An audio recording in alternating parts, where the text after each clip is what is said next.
Hello, I'm Marcus Dunstan, the co-writer and the director of the collection, talking to you worldwide, courtesy of Sean.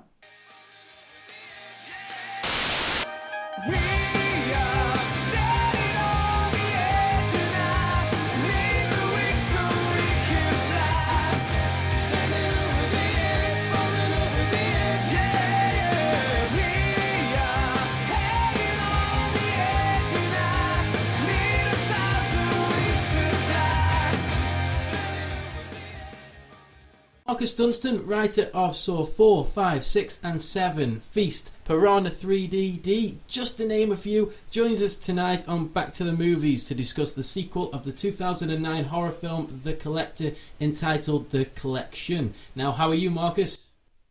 I'm grateful. Thank you for having me, sir. No problem, not at all. So, The Collector kicked off another wonderful horror franchise, reminiscent of the Saw days with smart screenplay, great suspense, and, of course, the beloved traps. How on earth do you manage to write such complex scripts, and where do you draw your inspiration from? The inspiration of The Collector stemmed from, just a lot of chats that Patrick Melton and I had about what we were kind of wanting from the more modest scale thrillers of the time. And there was just a vacancy in a thriller, not a horror movie, but in a thriller, of a villain being capable of scares, of being genuinely intimidating.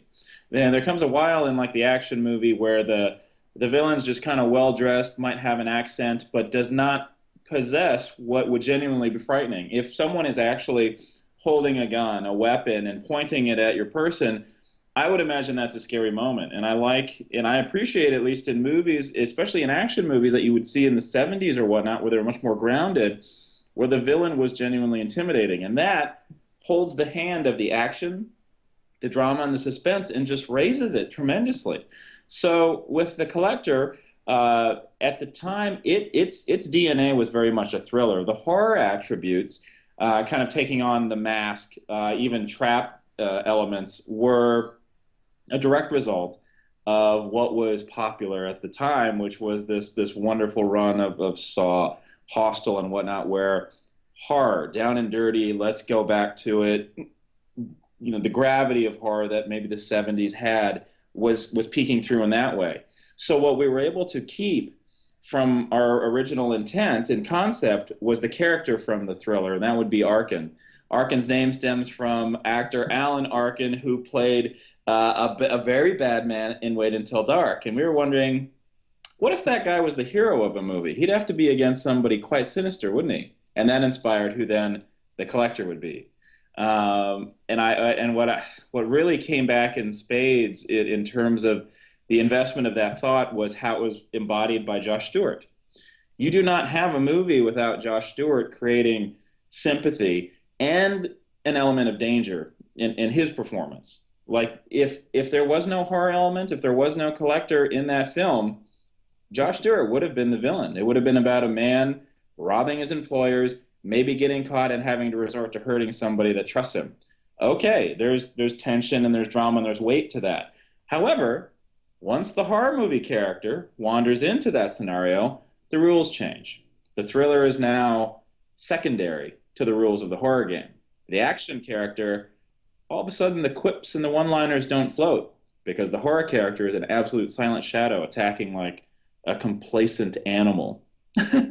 That's what I might have been a little bit long-winded. I apologize. That was very nicely put, very detailed. So the collection starts off pretty much where the original ended, with Josh Stewart, who plays Arkin, trapped in a box that belongs to the Collector. Now, surely there's no way out, is there? I mean, could you tell us a bit about the film and what made you decide to write a sequel? Well, it was the surprising, and surprising because the investment as like a business model. The Collector did not cost a lot. We were very lucky that LD Entertainment released it in theaters that summer in a very ambitious month. I mean, that was the same month the Joker returned to the world of the Batman. That was the great debut of the character the Orphan. There were even aliens in the attic if you were a little kid. And then this vicious little tiny tugboat of a movie that was us. And what happened is thank goodness we had really nice reviews coming out of that release that then kept that film alive as it went from territory to territory internationally. And there was kind of a gift in the way that, I mean, this was not a smash and grab release in the sense that a lot of horror movies, they kill on opening weekend and they get a bunch of their bucks back, and then that's it. It's reached its saturation point. The silver lining, I think, to how the collector trickled out was it was allowed to be a discovery. And it was allowed to be satisfying because people really kind of did have to look for it. Even now, I didn't have any copies left of the movie, and I made the thing. So I tried to go through Best Buy, all sold out. And then when I finally found a dealer through a Best Buy online outlet, I could only order 3 copies. That was the max they put on it. It's like, wow, I think it's even going out of print. And it allows you to be discovered also on late night cable. It allows the movie to not be forced upon a viewer. So if you're channel surfing and come October, HBO, Showtime, Cinemax is playing it, I think what has helped, and to really go right back to answering your question directly, what helped was there was a longevity in it being discovered and appreciated. And it was not forced. It wasn't like, you got to see this. It made enough money, so we're just going to shove a sequel out there and see if we can't rob a few unknowing customers. No, no, no. LD Entertainment gave us 5 times the budget of the first movie, which is unheard of. It went from being a modest 16 millimeter film presentation to a gorgeous anamorphic Super 35 film presentation. The difficulty of selling a production on a film shoot these days is enormous, especially when you're of my stature. I'm not Christopher Nolan, so I can't dictate a whole heck of a lot in terms of power over a production pipeline. But I know how to plead a case very well for such a thing, especially when the results look as great as the UK's DP, Sam McCurdy, provided with the collection's imagery. I first knew of Sam's work based on The Descent, and he gave a color palette to a journey through a hellacious terrain by beautifully performed characters under Neil Marshall's direction. I wanted Sam McCurdy to give Arkin a different life. Like, the Collector could have been called The Collector 2, and we could have taken the 2 L's in the title and made them Roman numerals, and it would have been, oh, this time it's in an apartment building, and he's going to kill really dumb teens. Like, ugh, no. I wanted to respect the opportunity that we were given to make another movie as if we were making a first film again. And what I mean by that is not a product, but create a unique entity. And at the risk of shaking some of the more mean-spirited tactics that worked very well in the first movie for favor of, I'd like to see action in the horror world now. I don't want to depend on that first movie, and I don't want to abuse the privilege by regurgitation. I wanted to make it like it's the very last thing I'll ever do and the very best thing I ever could. Thinking about it, what makes me laugh there? I mean, a director, they can't even get a hold of their own film, which I find is absolutely hilarious. So you're doing a good job, and I mean, it's hard to make a sequel. I mean, that's better than the original, but in my eyes, after watching it, this one really beat my expectations and kind of threw me off my game, really. I mean, the character development, the location, the actual film quality is miles better. It is like an original, a wider array of detail that really dwells into the collector's darker, twisted sort of mentality there. Is it always a pressure when directing sequels to make it better than its predecessor? Well, the pressure is self-applied to any production because it's unfortunately in a very business-oriented mindset. You don't have to try that hard if you're just calling it a part 2.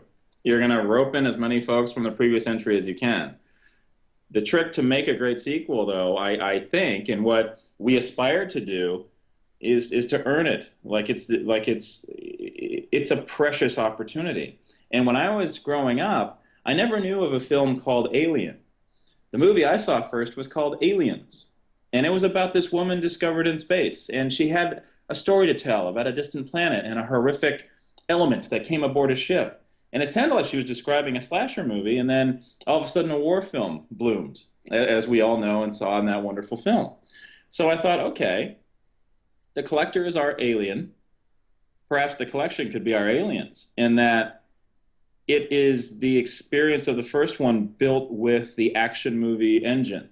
Not, you know, not, what I have noticed, and this is kind of shooting my mouth off a little bit, is a lot of sequels aspire to copy what would be the success of Aliens, but all that ends up happening is they get a ragtag group of people that are about one dimension thick and they die in a strange way, or and you really don't give a rip. Whereas there was something that impacted me when I saw Aliens, and it was the feeling at the end, and it was the feeling of a mother who lost her child holding this precious survivor and staring down teeth, venom, and adrenaline in a burning room.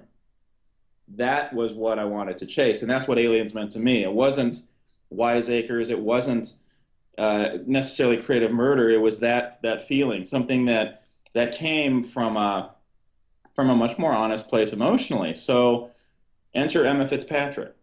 Emma Fitzpatrick is such a unique soul, and it's down to maybe it's the pixie haircut, it's the look in her eyes, it's the way she carries herself, her confidence, and it's also her family that made this great soul, and it allowed a doorway to be opened into the realm of a sequel that could make it entirely unique.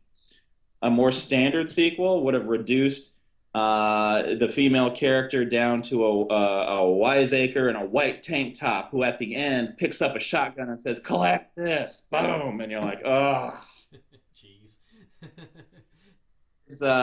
And it reminds me of a great quote. A camel is a horse designed by a committee.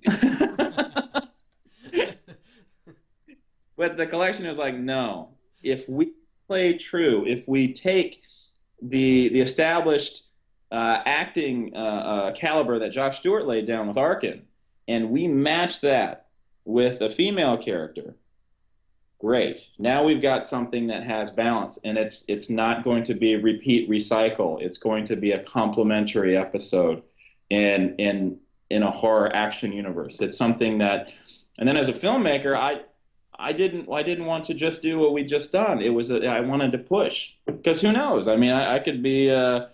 You never know when you lose the opportunity to play. And I saw this was an experience I really, really wanted, and I wanted to pay respects to the films that inspired me, that I watched through parted fingers as a kid, such as Dario Argento's Inferno, such as Suspiria, where horror was beautiful, horror was composed, the music was a character, the camera was a character, and the characters within felt so much more alive and vulnerable, because there was just something special about an alchemy that I think was a bullseye in the center of a bullseye dancing on the head of a pin, and how unique that feeling was. Fantastic. I mean, go back to what you said about creating an alien, sort of like a second installment that's pretty much supersedes the first. I mean, personally, I think you did a great job there. So thank you. No problem at all. Now, the collector isn't just about a masked psycho killer. He has smarts. He's got intellect. There's a lot of mental sort of strategy behind his methods, and definitely some kick-ass moves if he ever comes in close combat with anyone he's up against.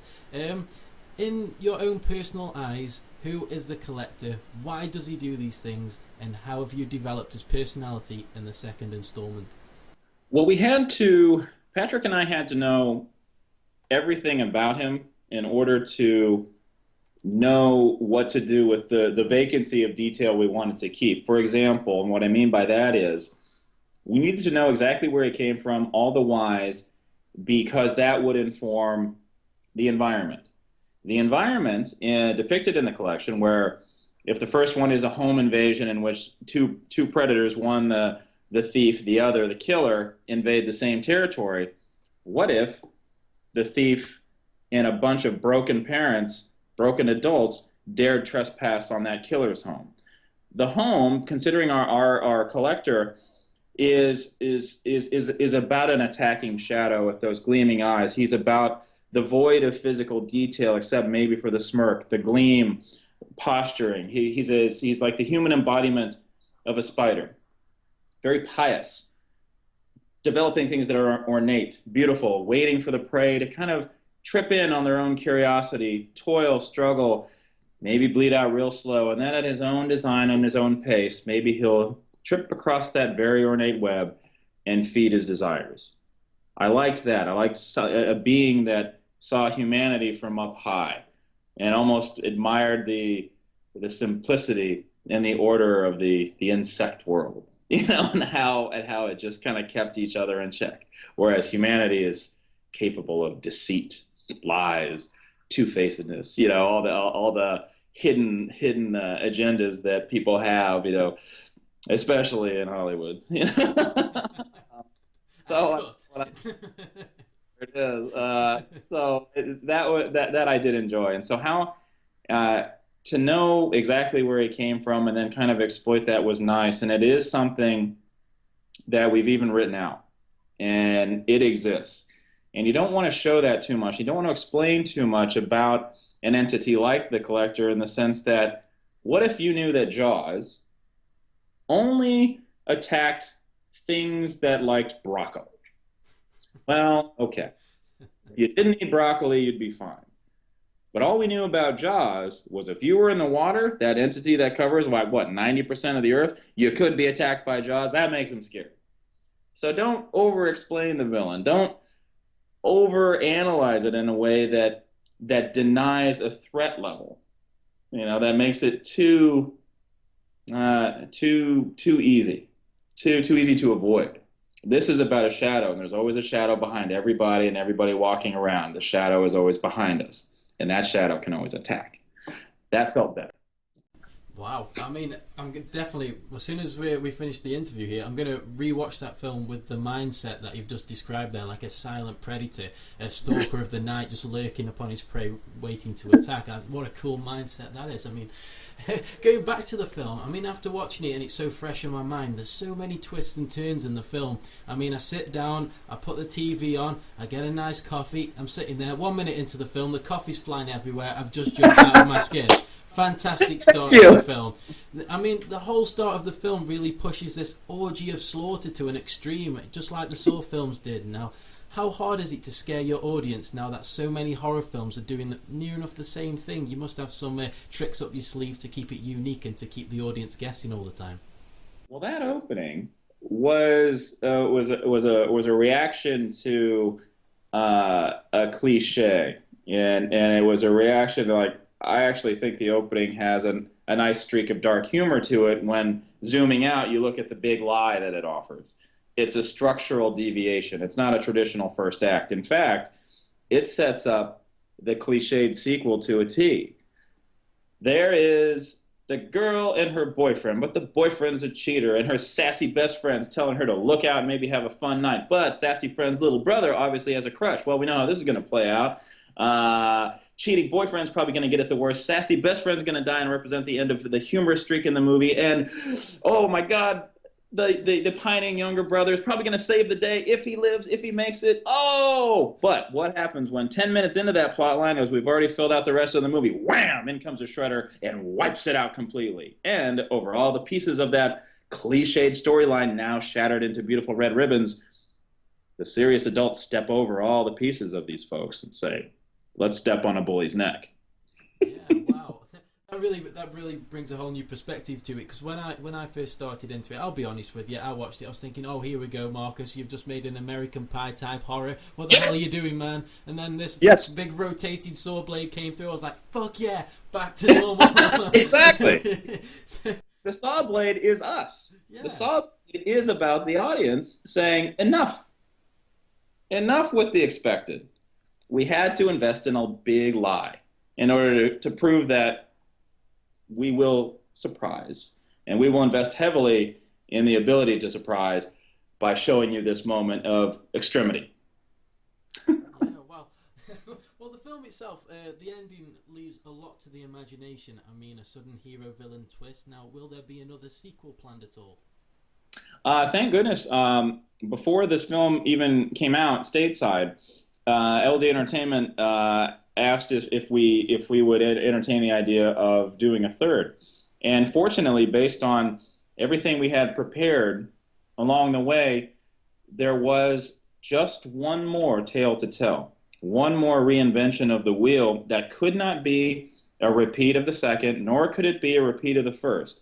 It had to again be that if it was to exist. And the nice thing is, having now made two movies with some shared characters in the universe, we had a nice period of trial and error. We figured out a few things that I think worked very well, and we learned that all right, if we combined everything that we found successful, intriguing, surprising, and frightening, and really invested now in a much more personal, very angry story to wrap it up, that would not feel like an easy product. That would feel like an earned opportunity again.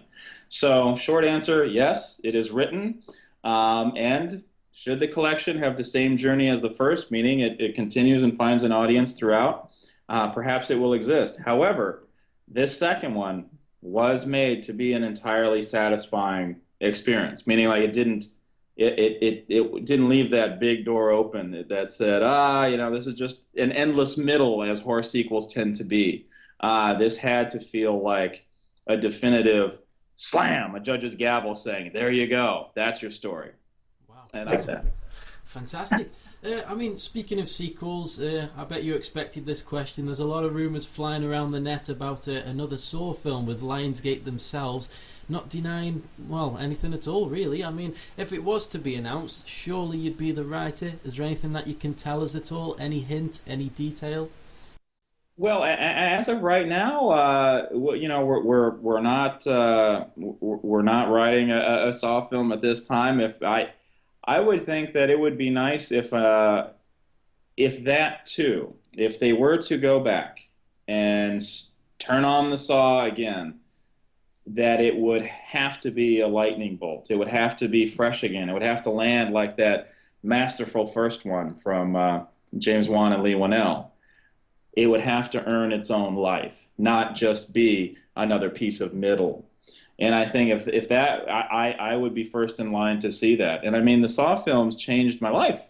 They changed Patrick's life. We had done a horror comedy for a very modest budget with Feast, and then Saw came along, and all of a sudden it was just an awesome to behold life experience where to take this beloved, terrifying character in John Kramer and facilitate story and tell emotional tales with that were centered on fractured adults and comeuppance and the grateful to be alive and those that are kind of asking to get their just desserts.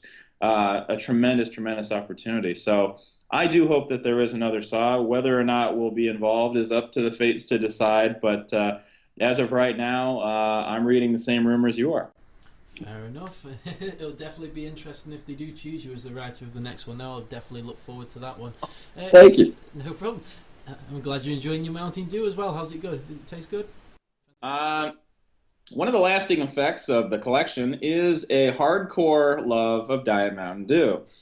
It looks like lighter or what is the engine fluid, and it tastes like regret, but man, I love it. There we go. Marcus, are you currently working on any other films in the future that you can tell us about today? Certainly. We just turned in our draft for an adaptation of the video game God of War.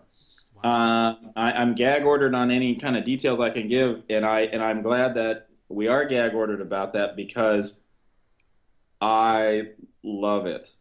The collaborative process on that was so epically wonderful that you hope that something that cool can maintain all of its secrets until the lights go down and the audience experiences it for the first time, because I think I think it could be something very, very special. The next project is called Rise. Rise is for director David Carlack. It's an original story. It's an emotionally charged uprising story about artificial humans. Once their evolutionary cycle surpasses man's ability to learn, to invent, to create, humanity gets a little suspicious and wants to quarantine and possibly shut them down. And this is the story of a species saying, no, you can't hold us down. Fantastic. When I asked that question, I was thinking he's not going to mention God of War. He's been silenced. I knew this already. As soon as you said it, though, I mean, it's building up a bit of tension. I'm getting excited. The video games are awesome, and I can't wait. So definitely, when the gag order is removed, definitely come back on the show and talk to us about that one. Absolutely. Fantastic. I just want to thank you for your time, Marcus. I mean, it's been an Certainly. absolute honour speaking to you. I'm a huge fan of all your films, and I just wish you all the luck in the world with the collection, and especially God of War for the future. So thanks for coming on. It's my pleasure, Sean. Thank you for having me.